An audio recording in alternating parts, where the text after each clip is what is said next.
The paper was already signed when it slid across the table. Not by me. By my CEO. His pen was still uncapped in his hand when he said casually, "Your role has been approved for exit as part of the restructure." No apology. No eye contact. Just a practice calm like he was ordering lunch. My ears rang. I stared at my own name under a heading that said position eliminated. Approved. Final. I felt my face heat as my hand tightened around the arm of the chair because if I didn't grip something, I was going to shake. The glass walls of the conference room felt like a fishbowl. Everyone could see us. People passed by pretending not to look, their heads down but their eyes darting sideways. I could see them whispering to each other, wondering what was happening. As I stood up, my phone started vibrating in my pocket. Once. Twice. Then again. That's when it hit me. My name is Megan. I'm 34 years old. And this is the moment my career was quietly detonated by Thomas Reed, the CEO who had once called me indispensable. The same man who now couldn't meet my eyes as he shuffled papers on the table like this was just another meeting. I didn't cry in the room. I didn't ask questions. I didn't beg or plead or demand explanations. I nodded like this was reasonable. Like my entire job hadn't just been erased in 12 words. Thomas looked relieved when I stood without protest. His shoulders relaxed. He probably expected tears or anger or desperate pleading. Instead, I picked up the paper, folded it once with deliberate care, and slid it into my bag. As I walked past the glass walls of the office, I could feel eyes on me. People pretending not to look, pretending not to notice I was carrying my laptop instead of my notebook. Conversations stopped mid-sentence as I passed. Someone coughed awkwardly. Another person suddenly became very interested in their computer screen. A junior analyst I'd trained looked at me with wide eyes, then quickly looked away. My phone buzzed again. I didn't check it. The elevator doors opened and I stepped inside alone. The metal walls reflected my face back at me, pale and frozen. I looked like a stranger. Someone I didn't recognize. I told myself one thing over and over. Don't give them the satisfaction. The doors closed and I finally exhaled. My hands were shaking. My vision blurred slightly. But I didn't cry. Not yet. Not where anyone could see me. In the elevator I finally looked at my phone. 3 missed calls. 2 texts. One from a senior manager named Kyle. "Did you quit?" Another from a project lead named Vanessa. "They're saying your role is gone. Is this a mistake?" My stomach dropped. They weren't supposed to know yet. The restructure announcement wasn't scheduled until tomorrow. That meant someone had already started talking. Or worse, Thomas had been careless with the information. Maybe he'd already told his favorites. I stared at the messages, my mind racing. Kyle had worked with me for 3 years. He'd relied on my input for every major decision. He'd told me once that I was the only person in the company who actually understood the client systems. Vanessa depended on my reports every Monday morning. She told me once that she couldn't do her job without them. And neither of them had been warned. Neither of them had been prepared. No one had thought to give them a heads up. I typed nothing back. Instead, I shoved my phone into my pocket and walked out into the parking lot. The air was cold, sharp, stung my face. I got into my car, locked the doors and sat in silence. My phone buzzed again. Then again. I ignored it. I just stared at the steering wheel and tried to breathe. Tried to process what had just happened. Tried to understand how 5 years could end in 7 minutes. I didn't start as expendable. I started as reliable. 5 years earlier, I was the one who stayed late when launches broke, who answered emails no one else would touch. I wasn't loud. I wasn't flashy. I didn't make grand presentations or pitch bold ideas that sounded good but had no substance. I was the person who fixed things quietly while others took credit loudly. Thomas had hired me himself back then. He'd said I had the kind of focus the company needed. That I was exactly what they were looking for. He'd said I was a rare find. Someone who could execute without drama. I believed him. I believed that if I worked hard enough, if I delivered consistently, if I proved my value day after day, I would be valued. For the first 2 years I got raises. I got recognition in team meetings. I was invited to strategy sessions. People asked for my opinion. I felt like I mattered. Like I was building something real. Like I was part of something important. But something shifted after that. Thomas started promoting people who talked over others in meetings, people who made bold promises they couldn't keep, people who looked good on paper but couldn't execute when it mattered. I told myself it didn't matter. Results speak louder than performance. I was wrong, because nobody was listening to results anymore. They were only listening to noise. And I was too quiet. Thomas Reed liked confidence. The loud, showy kind. He praised people who could pitch ideas with swagger, even if those ideas never got finished. He laughed at jokes that weren't funny. He surrounded himself with people who made him feel important, who told him what he wanted to hear. People who agreed with everything he said. I wasn't one of them. I was quiet. I did my work and went home. I didn't play politics. I didn't flatter him in meetings or laugh at his stories. I didn't pretend his bad ideas were brilliant. And slowly I became invisible. He stopped asking my opinion in meetings. He stopped inviting me to leadership check-ins. When I tried to contribute in meetings, someone louder would talk over me, and Thomas would nod along like I hadn't spoken at all, like my words had no weight, like I wasn't even there. I told myself it was fine. My work still mattered. The clients still relied on me. The project still ran through my hands. Every successful launch had my fingerprints on it. But deep down I knew. I was being erased before I was ever fired. And there was nothing I could do to stop it. Or so I thought at the time. I didn't know yet that silence could be its own kind of power. 3 months before the restructure, Thomas stopped inviting me to leadership check-ins altogether. No explanation. Just silence. When I finally asked him about it, he smiled that practice smile and said, "We're streamlining communication. Don't worry." Something in his tone made my skin crawl. It was the same voice people use when they're lying to children. Patronizing. Dismissive. Like I was too stupid to see through it. I went back to my desk and opened my email. I searched for meeting invites. Leadership sync. Strategy alignment. Executive planning. My name wasn't on any of them anymore. I hadn't been removed dramatically. I had just been quietly excluded. Erased from the calendar like I'd never been there. Like I'd never contributed anything. I sat there staring at my screen, my chest tight. That's when I realized something. This wasn't an accident. This wasn't oversight. Thomas was already planning my exit. He just hadn't told me yet. I saved every email from that day forward. Every message. Every project update.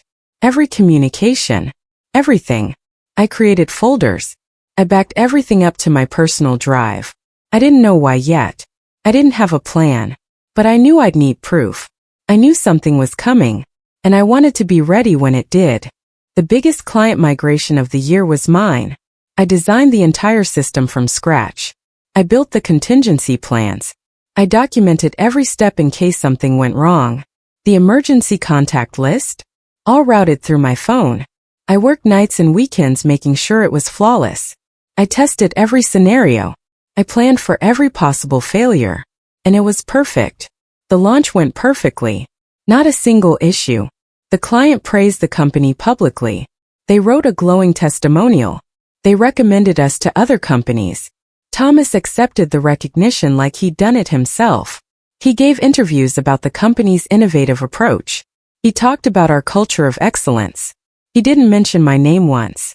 Not in the press release. Not in the company meeting. Not in the thank you email to the team. Not anywhere. I told myself it didn't matter. I knew the truth. My team knew the truth. But looking back, I realized something. I should have made sure everyone knew. I should have documented my contributions more publicly. I should have demanded recognition. Because when Thomas decided to cut me loose, no one in leadership remembered I was the reason that project succeeded. That mistake almost cost me everything. But it also taught me something important. Documentation isn't just for work. It's for survival. And I had documented everything. Every single thing. Every line of code. Every decision. Every success. The restructure meeting was scheduled for 30 minutes. It lasted 7. Thomas didn't ask what I was working on. He didn't ask how transition would happen. He didn't ask about my current projects or my client relationships. He didn't ask about the systems only I understood. He didn't ask anything. He just said HR would handle logistics. That phrase stuck with me. Handle logistics. Like I was a shipment. Like 5 years of work could be packed up and handed off in a memo. When I asked who would take over my accounts, he waved his hand dismissively. We'll figure it out. When I asked about the migration project, he said, the team will manage. The team. Not a person. Not a plan. Just a vague promise that everything would somehow work itself out. That's when I realized the truth. There was no plan. Thomas had approved my exit without understanding what I actually did. He'd signed the paper without thinking about consequences, without considering the impact, without asking anyone who actually knew what my job involved. And that mistake was going to cost him more than he knew, more than he could possibly imagine. But I wasn't going to warn him. That wasn't my job anymore. In my car, I finally answered the phone. It was a client named Dominic. His company had just completed the migration I'd built. Hey, he said, his voice uneasy. They told us you're no longer on the account. Who should we call now? I closed my eyes and leaned back against the seat. They hadn't told him who yet. 'Cause they didn't know. Because there was no replacement. Because nobody else understood the system. I'm not sure, I said carefully. They're working on reassignments. You should reach out to your main contact. There was a long pause. You were my main contact, Megan. I felt my throat tighten. Dominic wasn't just a client. He was someone I worked with for 2 years. Someone who trusted me. Someone who had called me directly when problems came up. Someone who had specifically requested me for this project. We'd built a relationship. And now he was being left in the dark. Abandoned with no warning. No explanation. I'll make sure someone reaches out to you, I said quietly. But even as I said it, I knew it was a lie. Nobody was going to reach out. Because nobody knew what to say. I hung up and stared at my dashboard. My phone buzzed again. Another client. Then another. Then another. The calls didn't stop. And with each one I gave the same answer. The same careful non-answer. And with each one, I could hear the worry in their voices growing. That night I didn't rant. I didn't post on social media.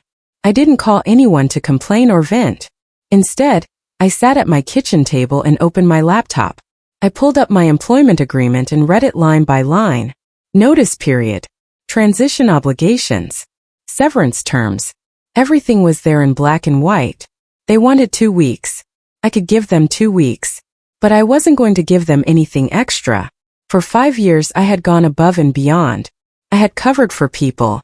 I had saved projects that should have failed. I had worked weekends without complaint. I had answered emails at midnight. I had sacrificed my time, my energy, my peace of mind. I'd missed family dinners. I'd canceled vacation plans. I'd put this company first for 5 years. That version of me was done. Dead. Buried. I opened a new document and started listing everything I was responsible for. Every client. Every project. Every process. Every system. Every password. Every contact. Then I wrote down exactly what I was required to hand off and nothing more. By midnight I had a plan. It was professional. It was legal. And it was final. I saved the document and closed my laptop. Then I slept better than I had in months. Because for the first time I wasn't trying to save them anymore. I was saving myself. 2 days later Thomas emailed me. Can you quickly summarize your workflows for leadership? Quickly. I stared at that word for a long time.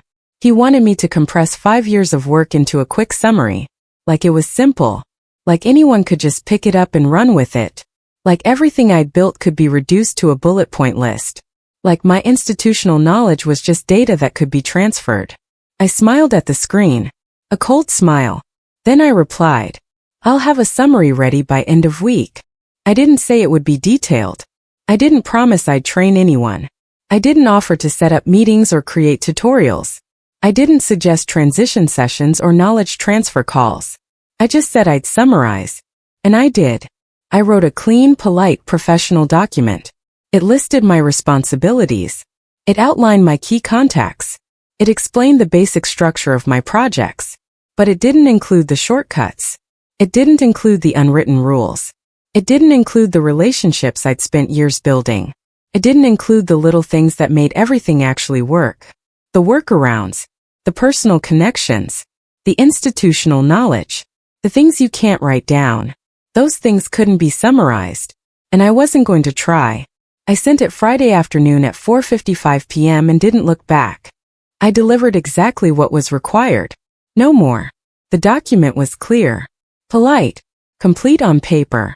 Thomas thanked me in a 2-line email. He didn't ask follow-up questions. He didn't request a meeting. He didn't ask for clarification. He just assumed it was enough. Meanwhile, my phone kept ringing. Internal teams asking for clarification. External partners asking who to contact. I answered every question professionally, but I didn't offer extra help. I didn't volunteer to jump on calls. I didn't suggest solutions or provide guidance beyond what was asked. For the first time in 5 years, I stopped cushioning their incompetence. I stopped filling gaps that weren't my responsibility. I let the silence sit. And slowly people started to notice. Deadlines slipped. Meetings ran long. Projects stalled. Simple tasks took twice as long. Things that used to be automatic now required 3 meetings. And every time someone asked why, my name came up. Not because I was doing anything wrong, but because I wasn't there to fix everything anymore. The machine was breaking down, and nobody knew how to fix it without me. They were finally seeing what I'd been doing all along. The invisible work that kept everything running smoothly. And now that invisible work was suddenly painfully visible. My phone started ringing again. This time it wasn't just 1 or 2 people. It was everyone. Internal teams. External partners. Clients I hadn't worked with in months. All asking the same thing. Wait, who's replacing you? I gave the same answer every time. I'm not sure. You'll need to check with leadership. Because I genuinely wasn't sure. Thomas hadn't told anyone. HR hadn't sent an announcement. There was no transition plan. No communication strategy. No handoff meetings. No documentation beyond what I provided. It was chaos dressed up as restructuring. One client, a woman named Brenda, didn't hide her frustration. "This is ridiculous," she said, her voice sharp. "You've been our contact for 2 years. And now we're supposed to just figure it out? Who do I even call when something breaks?" I wanted to agree with her. I wanted to tell her how unprofessional this whole thing was. How poorly planned. How disrespectful to everyone involved. But I stayed professional. "I understand. I'm sorry for the inconvenience." She sighed heavily. "It's not your fault, Megan. We both know that. But we both knew whose fault it was. And that knowledge hung in the air between us. Thomas had created this mess. And now everyone was scrambling to clean it up. I heard later that meetings started running long. People who used to make quick decisions were suddenly stuck. Deadlines that used to be flexible became hard stops. And no one could figure out why everything felt harder. Projects that should have taken days were taking weeks. A senior director named Aaron finally asked out loud during a leadership meeting, "Why is everything bottlenecked?" No one answered. Because the answer was me. Not because I was sabotaging anything. Not because I was refusing to help.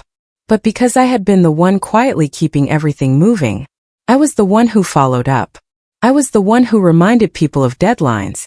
I was the one who knew which clients needed extra attention and which projects were about to go off the rails. I was the one who connected dots that others didn't even know existed. I was the glue holding everything together. Without me, the whole system slowed down. And Thomas was only just starting to realize it. But by then it was too late to fix it. The damage was already done. And it was spreading fast through every department. People were starting to panic. Starting to realize what they'd lost. A former colleague reached out quietly. Her name was Nicole. She didn't work at the company anymore. She'd left 6 months earlier for a competitor. "Hey," she said over the phone. "I heard what happened. Are you open to talking?" I hesitated. I didn't know if I was ready to look for something new. But I also didn't have anything to lose. "Sure," I said. We met for coffee the next day at a small cafe downtown. Nicole didn't waste time. "We're hiring," she said. "And honestly, we need someone like you. Someone who actually knows how to run things. Someone with your experience and your track record." She slid a folder across the table. Inside was a job description. Senior Operations Manager. Better pay. Better title. Better benefits. Better everything. I looked up at her. "Why me?" She smiled knowingly. Because I've seen what happens when you leave a company. I watched it happen at our old place after I left. And now I'm watching it happen again with you. I want that competence on my side this time. I took the folder home. And that night I read it 3 times. Each time it felt more real. More possible. More like the fresh start I needed. More like the respect I deserved. Thomas finally called me directly. Not an email. A phone call. His voice was warmer than it had been in months. Too warm. Fake warm. "Hey Megan," he said, like we were old friends. Like he hadn't just fired me. "I wanted to touch base. We might need you to stay on a bit longer. Just temporarily." I let the silence stretch. I didn't fill it with politeness or agreement. I just waited. He cleared his throat awkwardly. "It's just that some transitions are taking longer than expected. And it would really help if you could stay flexible." Flexible. That word again. The word they always use when they wanted something extra. When they wanted you to sacrifice. I took a slow breath. Then I said calmly, "My exit date is already approved. I've completed all required handoff documentation." There was a pause. Then his tone shifted. Just slightly. "We're all being flexible right now, Megan."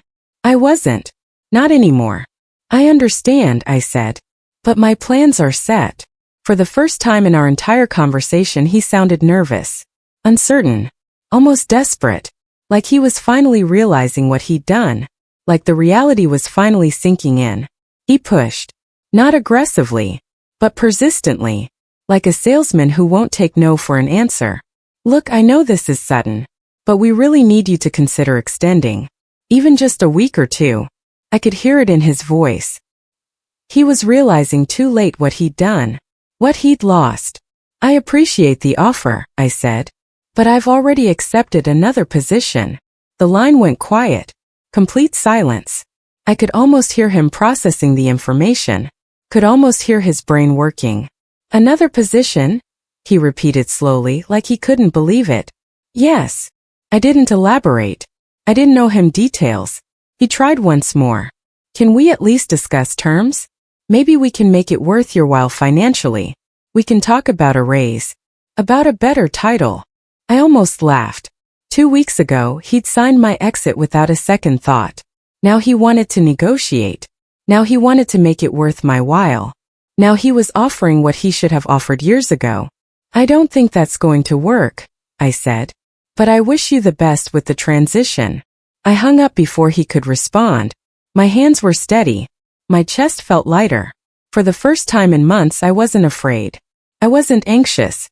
I wasn't worried about what they thought. I was free. Completely free. Clients began requesting me by name. Not angrily. Politely. But firmly. "Can Megan join this call? Is there any way to reach Megan directly? We'd really prefer to work with Megan on this transition."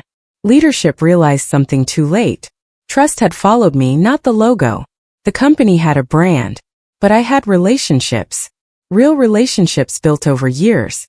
And in business, relationships matter more than anything. One client, a man named Victor, was blunt. "I don't know who this new person is, but they don't understand our account." Megan did. When leadership tried to smooth it over, Victor pushed back.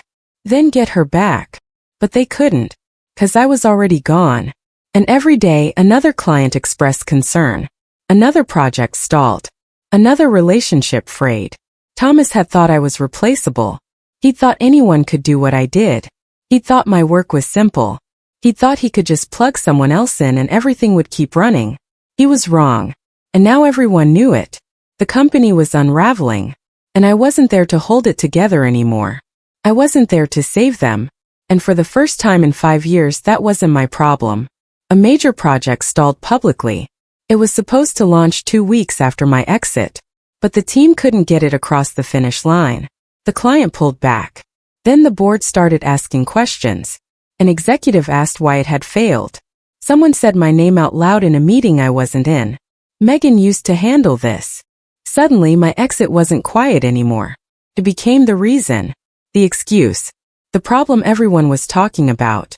People who had ignored me for months were now talking about me like I was irreplaceable.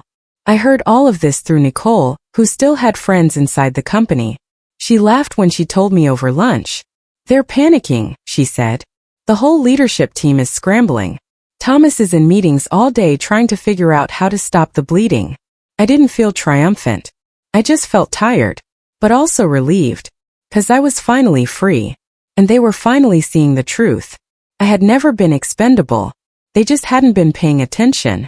And now they were paying the price for their ignorance, for their arrogance, for taking me for granted. The bill had come due, and it was expensive. The new company sent a formal offer. More pay, clear authority, a title that actually reflected my work, and most importantly, respect. The CEO, a woman named Patricia, called me personally.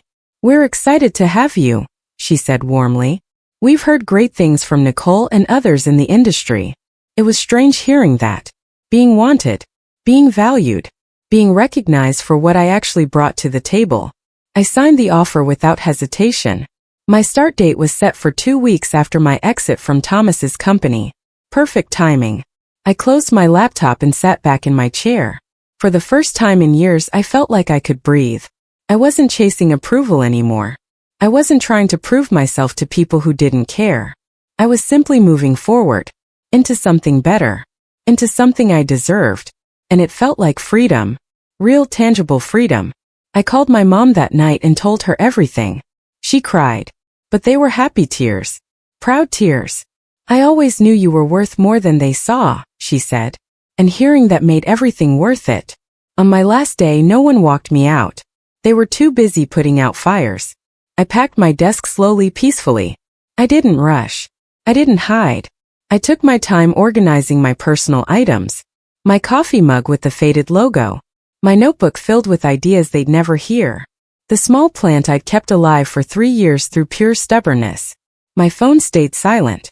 No goodbye messages. No farewell lunch. No card signed by the team. Just quiet. And honestly, I preferred it that way. I didn't need performative goodbyes from people who hadn't valued me. I walked out of the building at exactly 5 o'clock. The security guard nodded at me. "Have a good evening, Megan." I smiled genuinely. "I will." And I meant it. I got into my car, set my box of belongings on the passenger seat, and drove away. I didn't look back. There was nothing left there for me. Only memories. And most of them weren't worth keeping anymore. I turned on the radio and drove toward my future. Weeks later, I heard Thomas had been moved. Restructured. Funny word. Apparently, the board had lost confidence in his leadership after multiple projects failed and several major clients left. He was reassigned to a smaller division, stripped of his CEO title, quietly demoted. I didn't feel vindicated. I didn't feel victorious. I just felt neutral. Thomas had made his choices. He had prioritized image over substance. He had mistaken loyalty for weakness. He had valued performance over competence. And in the end, his arrogance had cost him everything. I hadn't caused his downfall. He had. I had simply stopped covering for his mistakes. And without me there to quietly fix everything, the truth became visible. He wasn't the visionary leader he pretended to be. He was just a man who had gotten lucky, until his luck ran out. And when it did, there was no one left to save him. Because he'd pushed away the only person who could. The irony wasn't lost on me. A major account left. Then another. The clients who had specifically requested me didn't stay after I was gone. They moved to competitors. Some of them moved to my new company, which made Patricia very happy. And every time one left, leadership scrambled to explain it. But there was no good explanation. They had fired the person holding everything together. And now they were paying the price. Thomas tried to save face. He gave interviews. He talked about new strategies and bold directions. But people inside the company knew the truth. The restructure had been a disaster. And it had started with my exit. Eventually, the board made changes. Publicly. Leadership was replaced. Policies were revised. New systems were put in place. And slowly, the company tried to rebuild what it had destroyed. But trust once broken is hard to repair. And reputation once damaged takes years to restore. Some things can't be fixed with a memo. And Thomas had learned that lesson the hardest way possible. His career never recovered. In my new role, my calendar was full. but my chest was light.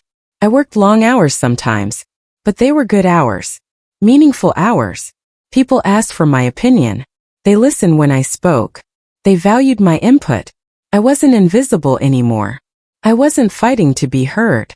I was simply respected. Patricia checked in with me regularly. "How are you settling in?" she asked during our first one-on-one meeting. "Really well," I said. And I meant it. For the first time in years, I felt like I belonged. I slept through the night. I woke up without dread. I showed up to work without anxiety. And every day, I was reminded that leaving wasn't failure. Staying in a place that didn't value me would have been the real failure.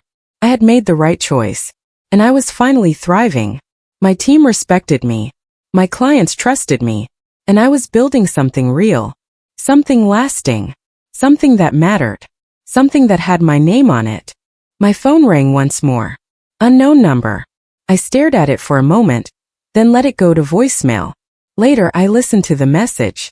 It was Thomas. His voice was strained, tired. "Hey, Megan. I know it's been a while. I just wanted to reach out and see if you'd be open to coffee sometime. I think we got off on the wrong foot and I'd like to talk. Maybe we can clear the air." I deleted the message without responding. Not out of anger. Not out of spite. But because I didn't need closure from him. I had already moved on. The best revenge wasn't proving him wrong. It wasn't watching him fall. It was building a life where his approval never mattered again. I put my phone down and looked out the window of my new office. The sun was setting. The sky was clear. And for the first time in a long time, I felt completely at peace. My name is Megan. And this is the moment I stopped waiting for someone else to see my worth and started building a life that reflected it. This is the moment I chose myself. And I've never looked back since. This is the moment I realized that sometimes the best way forward is to simply walk away from people who can't see what's right in front of them.